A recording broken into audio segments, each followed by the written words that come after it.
Hello everyone, this is Aura, and welcome to part 2 of my series on designing Vampire the Masquerade campaigns. In the previous video, the first episode, we looked at how I like to get started with the campaign, designing the city, sort of the core conflict, all that bare essential stuff, the stuff you need to get started. Today, we are going to start fleshing things out by designing the characters. Please ignore these names here. I'm borrowing a friend's Roll20 to record this footage on because I already have like 50 Roll20 games and I don't want to make a new one. So I am going to be using Roll20, and we are not actually going to focus on stats and stuff. We'll talk about statting characters a little bit, but largely we're going to focus on turning your characters into people who have motivations and wants and needs and beliefs and stuff. So let's start off with designing the two core members of the conflicts. We have Daisy Lloyd, the popular Baron of Marovage, who is a gangrel, and Evan Ross, the Ventrue Camarilla loyalist. Let's start off with Daisy Lloyd. So, obviously, you're going to want to fill in her name. I believe the term we were using for this was Marovage by night. Clan is Gangrel. For concept, this is going to be super important because it's going to inform how your character acts. Basically, if you were trying to pitch this character in 2 to 5 words, how would you pitch them? I'm going to say folk hero turned leader. So this gives us a lot more to work with. Now we know that she is beloved throughout the town because she did something in her past that was good. Also, I'm just going to change the name from its default. What even is that? Ishir Kib Umum. That's not even the hardest to pronounce one. That's probably one of the more easy to pronounce names I've seen Roll20 generate. So, now that you have the concept, let's go over something that I really like that V5 did, the touchstones and convictions. The Chronicle tenets, these, I'm not really too into them, but the touchstone system I love and my players love. So, touchstones and convictions, for those of you who need a refresher, a touchstone is an important person that keeps you grounded to your humanity, and your convictions are beliefs that keep you grounded to your humanity. They're generally more personalized and more specific than just the Chronicle tenets. I format my convictions as I will always or I will never. So let's think about this. Obviously, we've seen, if we go back to the previous episode, we know sort of the values being espoused by the Anarchs of Colorado. Change. Always moving forward, never getting complacent. And since she's sort of the leader of this faction, and because she's a gangrel, that would make a lot of sense for her. So, I will always strive to better my position in life. Because where I am right now, it might be okay, but I can always be someplace better. And that is the core belief of the Anarchs in this, so it would make sense that it would be her core belief. A good idea when doing touchstones is that you want to connect the touchstones to the convictions, because you have to have the same number. So let's say that touchstones also generally need to still be alive or undead. You can't have vampires as touchstones. I want to say I like the idea that maybe she grew up like very lower middle class and eventually she's the embodiment of the American dream to the Anarch Barons. And so maybe her family? Or maybe a family in a similar position to hers? Yeah, let's do that. And let's go back to Fantasy Name Generator. By the way, Something I meant to mention last episode, which is just something I generally do in all of my games. I go to fantasynamegenerator.com, go to any nationalities I might need, generate a couple names, and then make a list. And whenever they ask a random NPC for their name, just mark a name off that list. So let's say the Burton family. Burton family. A lower class family. Family that reminds me of my own. Alright, and let's do... I like to do at least two. One that is I will always, and one that is I will never. What would be a good for I will never? Because we don't want, like, I will never get complacent, because that's just restating this one. Let's make this more personal to her. I will never let people see me as anything the hero they think I am. So she's under a lot of pressure because of the things she did. And what was that thing? Well, we're gonna get to that. And attached to this, I want to say... I'm tempted to say, what was the name of her advisor again? Elias Park, who's basically her PR guy. So, Elias Park, my right-hand man in the Anarchs. And after that, you could do a third. I'm just going to leave it at 2. Obviously, over here, you could just copy and paste in the clan bane. Next up, we are going to write down some of her backstory. So, obviously, we have some stuff. I like to do history as sort of bullet points. So, we have grew up in a lower class family. Let's say she's a Colorado mainstay, because I think that makes her more palatable to the city's anarchs. We know that... What did she do? Well, we already established that the city has kind of werewolf trouble, so... Oh, maybe she took down werewolves.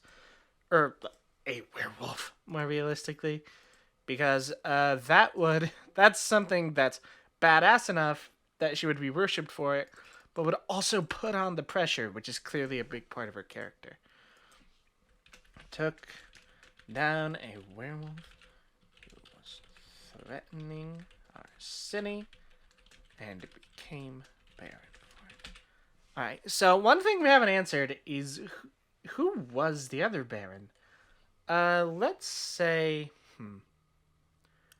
that this baron was actually killed by the werewolf attack. Another question that we've shown is, how did she meet Elias? Maybe before they ascended to any real power, they were just in a coterie together. Maybe they knew each other in their mortal days. Who knows? Maybe Elias was already serving the previous baron and now has to basically babysit the new one. That'd be interesting. Alright, so that'll actually probably fit more into Elias. So, in Elias's backstory notes, we'll put that he was already the sort of right-hand man of the previous baron, and that responsibility has not changed now that Daisy is the new baron. So, there's also some stuff we need to fill in, like, who is her sire? Why was she involved with the werewolves? That sort of thing. I have an idea. So, was a child laborer in the early 1900s. Died in an accident due to negligence. It's really hard to type and narrate this video at the same time. I'm just gonna type it out and then cut back to this. Alright, so her family was super poor. So as a kid, she had to get a job because this was before child labor laws were widespread. Probably when she was a teenager. Ooh, the teenage baron. That's interesting. When she was a teenager, she was killed in an accident because of her boss's negligence, but she was eventually embraced. Eventually, it would have had to be while the body was still warm. But you know what I mean. So that's really fascinating. I do really like this backstory. So now you want to go over their appearance. The appearance is just kind of, it's there. One piece of advice that I got from really cool tabletop advice podcast. Tabletop terrors. They're really cool. Is to get a character that you like in your head, and then just describe that character. So the example that he gave was a tall, proud warrior, a huge shield with a symbol on it, armor that appeared almost blue in the light, and it's just Captain America. But because the players aren't picturing Captain America, they don't see Captain America. So just do that with the appearance. I also went ahead and filled in her apparent age, the age she was when she's died. Just a bit of behind the scenes information. When I was describing her, the person I had in my mind was Ellen Page. But now comes the fun part, the distinguishing features, which are normally their appearances, but I like to think they're also mannerisms. That when you see them, you're like, oh, that's weird. That's a kind of a tick that person has. I like that since she was killed in an industrial accident, her left hand is mangled. The fingers bent in odd directions. Because of the Gangrel clan weakness where they keep getting weird animal features, let's give her an animal feature. I want to say coyote, some like weird coyote thing. But wolves are a bit overdone. I don't know what I'm doing with my voice. I'm sorry. Let's say the only other animal I could really think that lives regularly in the desert, or in like Colorado, are snakes, other than scorpions. But I got arachnophobia, baby, so we're not doing the scorpions. Let's say that. Okay, I'm between forked tongue. She never blinks, or there's a part on her skin that's like weird and gross and scaly. I like the no blinking one. She never blinks and has yellow snake-like eyes. Like I said, why do I keep trying to do this? It's so fucking hard to type while narrating. So yeah, there we have sort of the very, very basic. You don't need to go over every single detail of their backstory.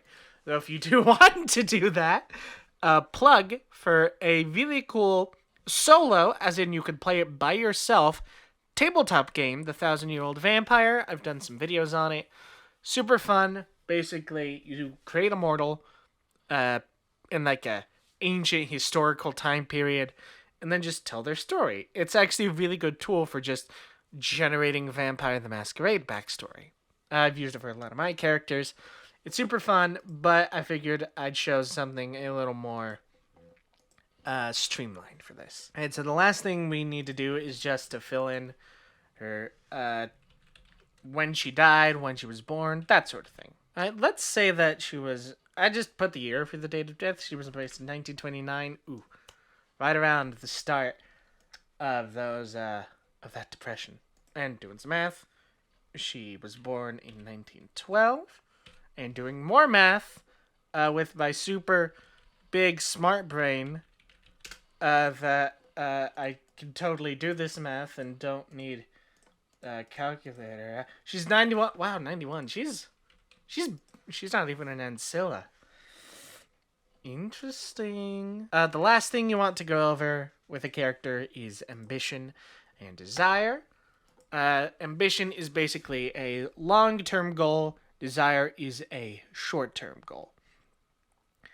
And so what I like to do is I like to make a character's desires, because they'll change, obviously, as your characters accomplish goals. I like to make my character's desires steps to accomplishing their ambition. So let's say, you know what? I like the idea that she's trying to top herself because she's always trying to move forward. Wipe out the lupine threat. Because what she was known for was saving the city from the lupine threat. Well, why don't we just wipe it out entirely? If only it was that simple. And obviously, the first step in something like this is to try and find where they operate. Because out there in the desert, it could seem like they're just coming at you from all angles. And maybe they are. That's a little horrifying, but you know, it's fun. And lastly, let's actually take a quick little look at how to stat characters. Now, I'm not good at this. This is why I like rules light stuff. I'm not good at statting NPCs. But what I like to do, and something Vampire is super handy with, is if you go to the core rulebook and look at the core traits segment starting on page 155, they have descriptions for each little dot. So I'll put it up on the screen right now. Looking at the description for strength, at strength 1, you can easily crush a beer can. Strength 2, your average. Strength 3, you might be able to break open a wooden door, and so on and so forth. So what I like to do is I go through, I look at those descriptors, and I just choose the one that sounds most accurate. Because Vampire is not a game, at least the way I run it, based around combat. So if your players are like, oh, I'm going to go fight the 1,000-year-old Methuselah, they're going to fight someone with 1,000-year-old Methuselah stats. Yeah, let's just go over and fill some of these in. Alright, so clearly as a factory worker and a warrior, she's a prime physical specimen, which leaves her at strength 4. She probably had decent dexterity until her hand was crushed. So let's say her dexterity is 2 dexterity.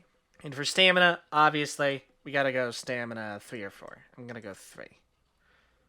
And you know, you just go like that, kind of statting your characters as characters, not as bosses or hurdles to overcome. This isn't D&D where you need to worry about challenge rating.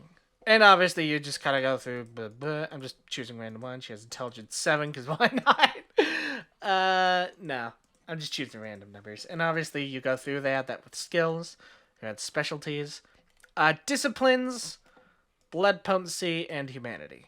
With humanity, it has the same sort of descriptors, so I just do those. With disciplines and blood potency, here's what I like to do. So, decide what generation your character is going to be. I believe if we look at the generation segment of the rulebook, starting on page 214, I'm going to say 11th generation. So she's on the older side for people embraced around her time. And the starting blood potency for 11th generation is 1. And actually, I forgot to do her predator type. Let's say alley cat. She's an old school gangrel alley cat. So obviously from there we're gonna fill in her specializations and disciplines and stuff. So for her disciplines, let's say that she has Protean 2. Actually, let's go Protean 1, Fortitude 2, because she's a warrior. And from her predator type, she gains celerity or potence. Let's say potence. She's a heavy hitter. Kind of shows, because she's not that good at politics. And so if we show that in fighting, she's not a very subtle person, that'll also translate to the boardroom. See, we're getting thematic up in this his house. Also, Sire, just fantasynamegenerator.com as usual. Then, you know, you go through her powers. But what I like to do, we take this. how long she has been a vampire. And what I like to do is increase the blood potency for every, I think, 25 years they've been a vampire. So at 91 years, I'll increase that to 4. So she has blood potency 4. And then after you've assigned her initial disciplines, I like to give 2 or 3 extra discipline dots per blood potency. So that would be 8. Obviously, you could do what I did with skills and just like, oh, it makes sense she would have this discipline and it makes sense she would have that discipline. I do that sometimes, but sometimes I do this. Just, giving you options. And that's how I make characters. So thank you all so much for watching. If you like this video, don't forget there is a button for that, and please be sure to subscribe if you want to see more content from me. Next episode, we'll get down to the real nitty-gritty and go over schemes and countdown clocks. As always, my name is Zora. Trans rights.